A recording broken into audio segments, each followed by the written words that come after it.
Business Skills 360, the podcast that looks at the other side of business English.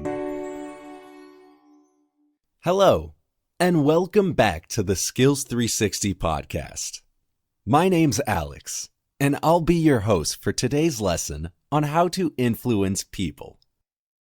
So, there are many different reasons why you might want to influence people. Maybe you're trying to get their support for your idea, or maybe you want to inspire them, or maybe you want to convince them to do something. Whatever the case may be, I think you'll find the techniques we're going to learn today very useful for winning people over. First, I want to look at what you should focus on when you speak to others. And that doesn't mean just talking about yourself or your idea, as people might stop listening. Instead, try starting with why instead of what. That is, give people a reason to listen to your idea. Then, give them your idea. For example, say you believe that your company's marketing budget should be decreased. Instead of starting with that idea, set it up with compelling reasons first. That might sound like, we've had a pretty surprising dip in profits this past year. Or maybe it's, Jerry from marketing came to me and said they're going to come in under budget again. Or maybe you're trying to sell something. In this case, don't begin with a list of product features like, the X300 comes with 16 gigabytes of RAM. Instead, start with why that RAM might be important. For example, you might say, speed matters. Now here's another thing. Focus on the connection between other people and you, and the connection between ideas and life. What do I mean by that? Well, if you want to influence someone, show how you have similar values or experiences. Like this. So, I know we have all had some problems with this new software. Or maybe this. It's pretty clear that everyone here is concerned about costs. Showing a common interest will make people more receptive to you and your ideas. As for the connection between ideas and life, remember that most people don't deal in abstractions. They think about ground-level experience. If we think about that example of trying to persuade someone to buy a new computer, don't just talk about what the computer can do, talk about how that translates into a better experience for the user. In the end, isn't that what really matters? And when I say you need to connect ideas with life, I'm talking about other people's lives, not yours. You need to appeal to people's desires, interests, dreams, and hopes. That starts with getting people to talk about themselves. It's amazing how much people will like or trust you if you just let them bend your ear about what they want or hope for. Ask them questions. Show interest. It will not only make them feel good, it will give you useful information. Useful how? Well, you'll know what interests them or drives their desires. Then you can tailor what you say to match that. So if someone mentions their passions for football, you can drop in a nice metaphor like, we seem to be playing from behind on a muddy pitch here. Or if it seems clear that someone wants to appear smart, then you can compliment them on their intelligence. You see, different people might require different approaches. Some are logical, in which case you should use logic. Some are emotional, in which case you can use emotion.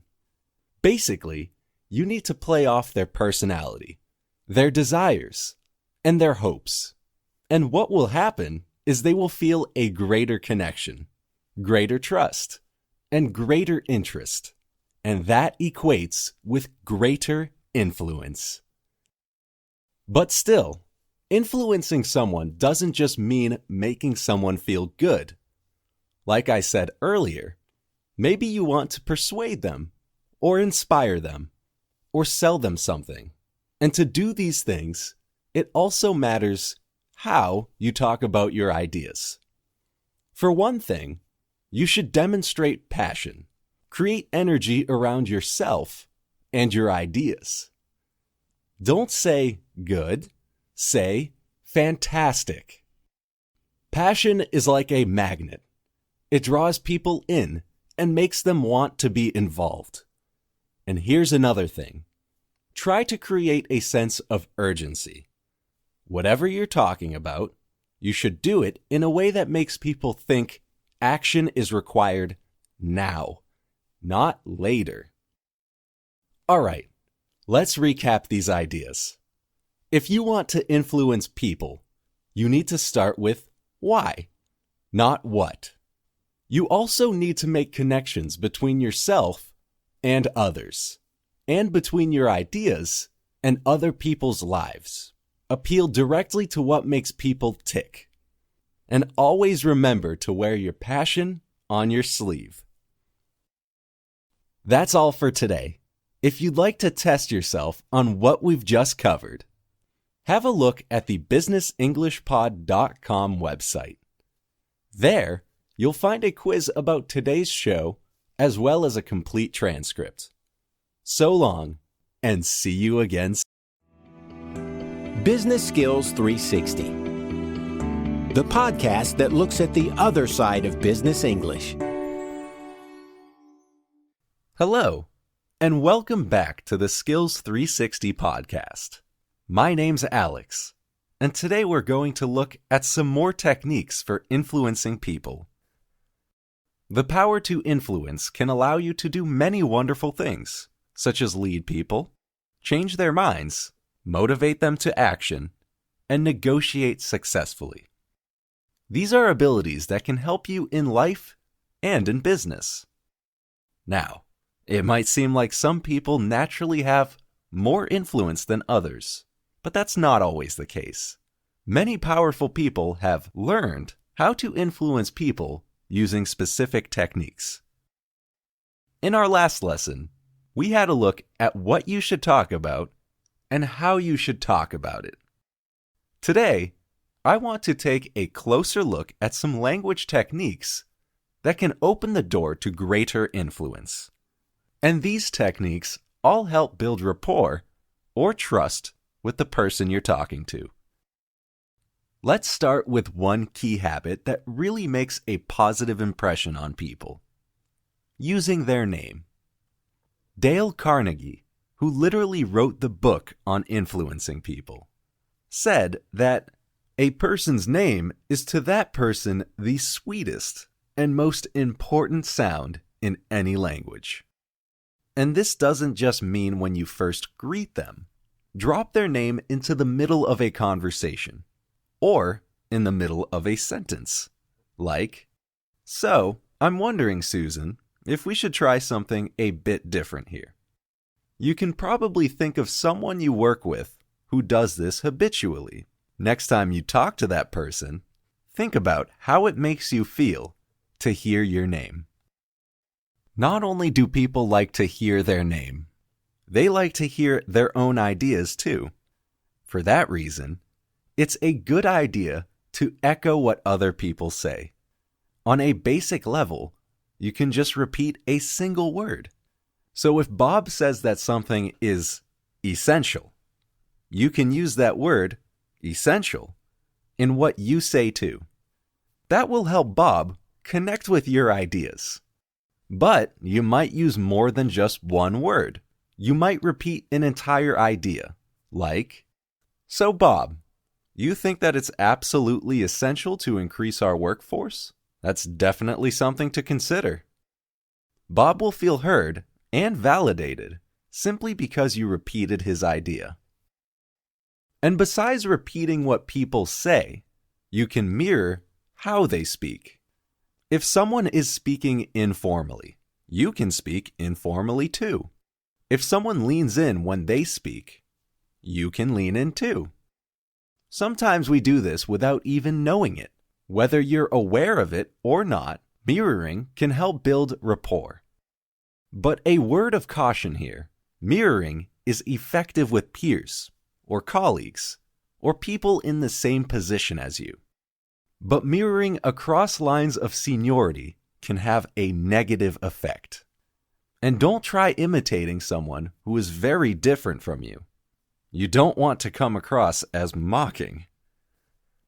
Now here's another little language trick for increasing trust and rapport.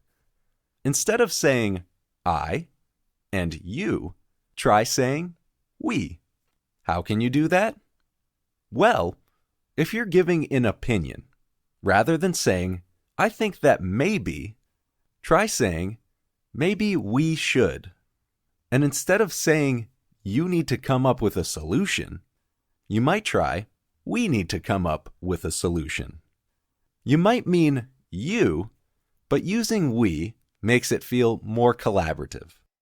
The word we brings you together with the other person, while the words you and I separate you from others. There are also a couple of other techniques that you can combine with the use of the word we. One of these is proposing your ideas hypothetically, rather than directly. So, rather than, I think we should do X, you can say, what if we tried X? Or, if we tried X, maybe we could achieve Y. What you'll notice here is that you are reducing the forcefulness of your idea. And that's important because influence is not the same as force. You see, one of the things that everyone wants in life is a sense of control. And when you can increase people's sense of control or avoid stripping them of control, you'll have greater influence. Good leaders know this. They avoid giving orders like, do this and do that. Instead, they give suggestions and ask questions. For example, why don't you try X? Or, do you think X would work? Using suggestions and questions helps people maintain their sense of control. Again, influence isn't the same as force. Influence is built on positive feelings, trust, and rapport. And that's what all these techniques we've looked at today help foster and encourage. So remember to use people's names. Mirror what they say and how they say it. Focus on we, and use questions and suggestions to avoid being too direct and forceful. That's all for today. If you'd like to test yourself on what we've just covered, have a look at the businessenglishpod.com website. There, you'll find a quiz about today's show, as well as a complete transcript. So long, and see you again soon.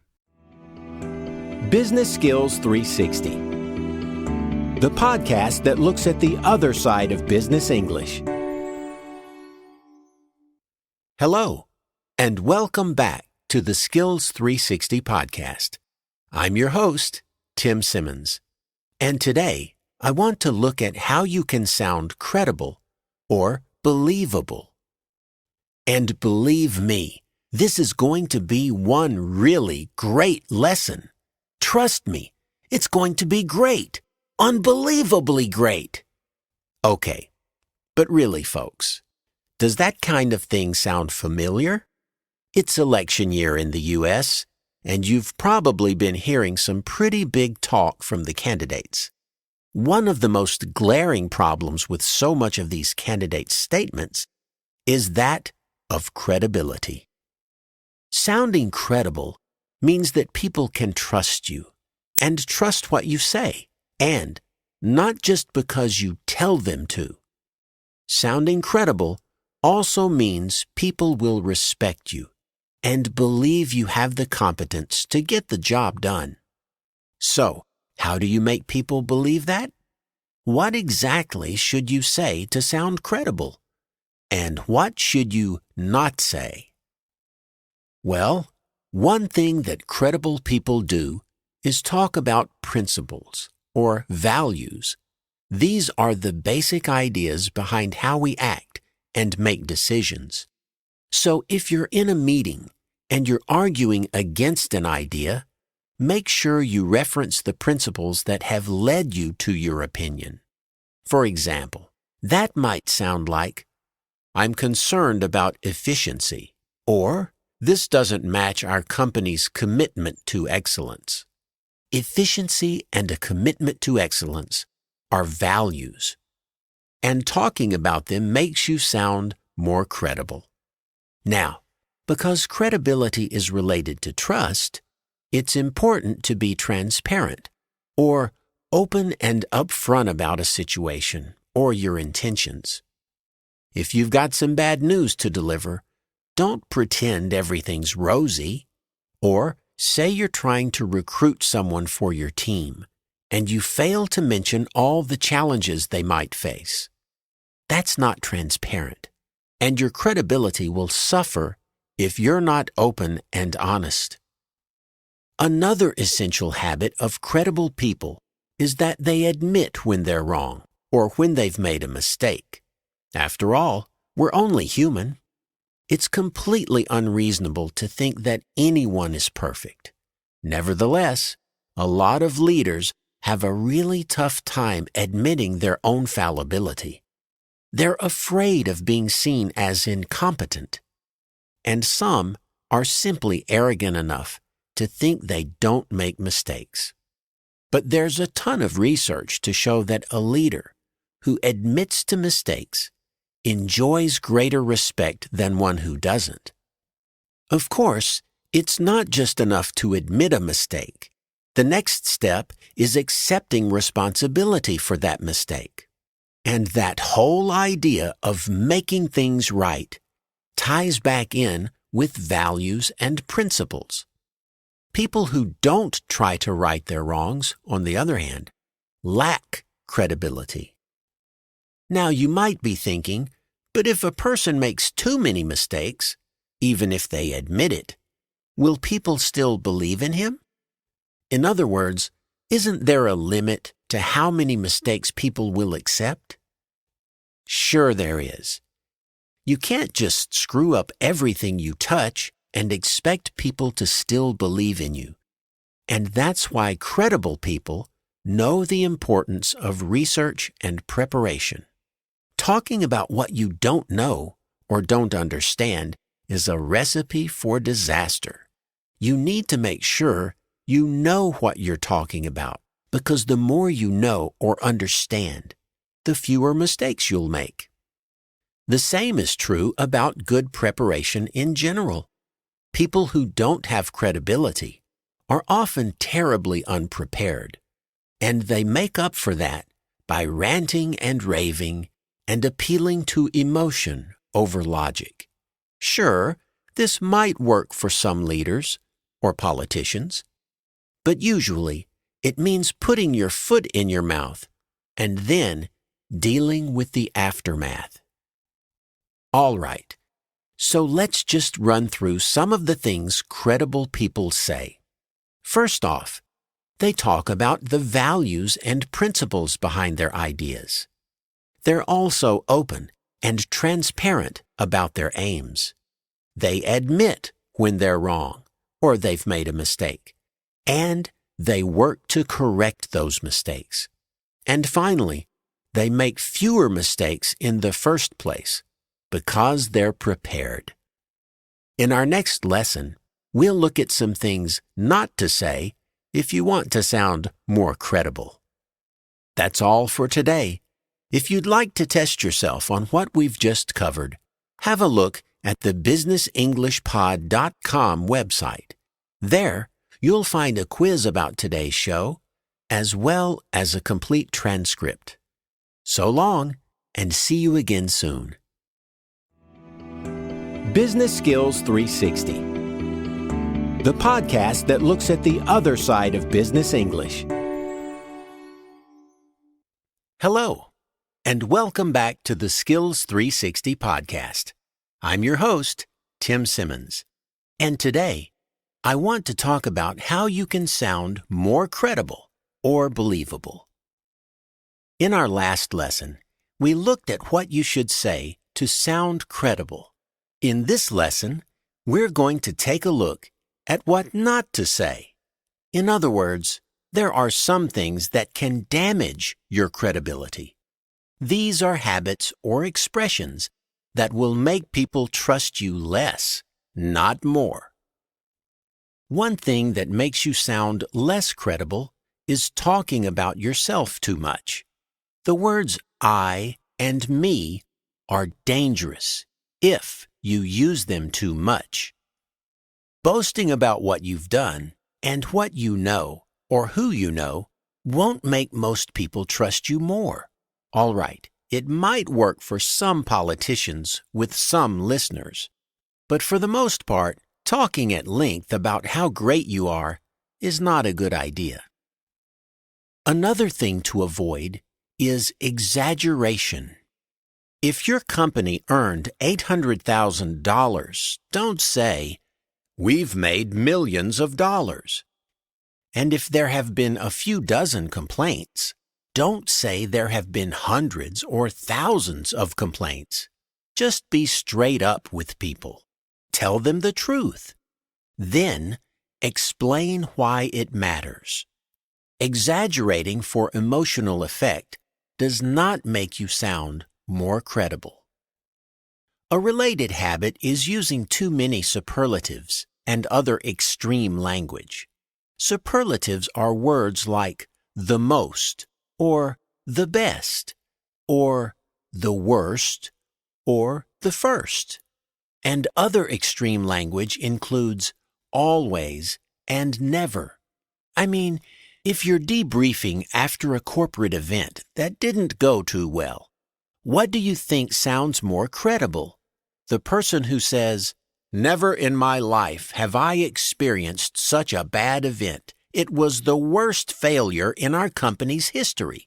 Or the person who says, "Attendance wasn't as high as we had hoped, and overall, we need to do a better job of preparation and planning."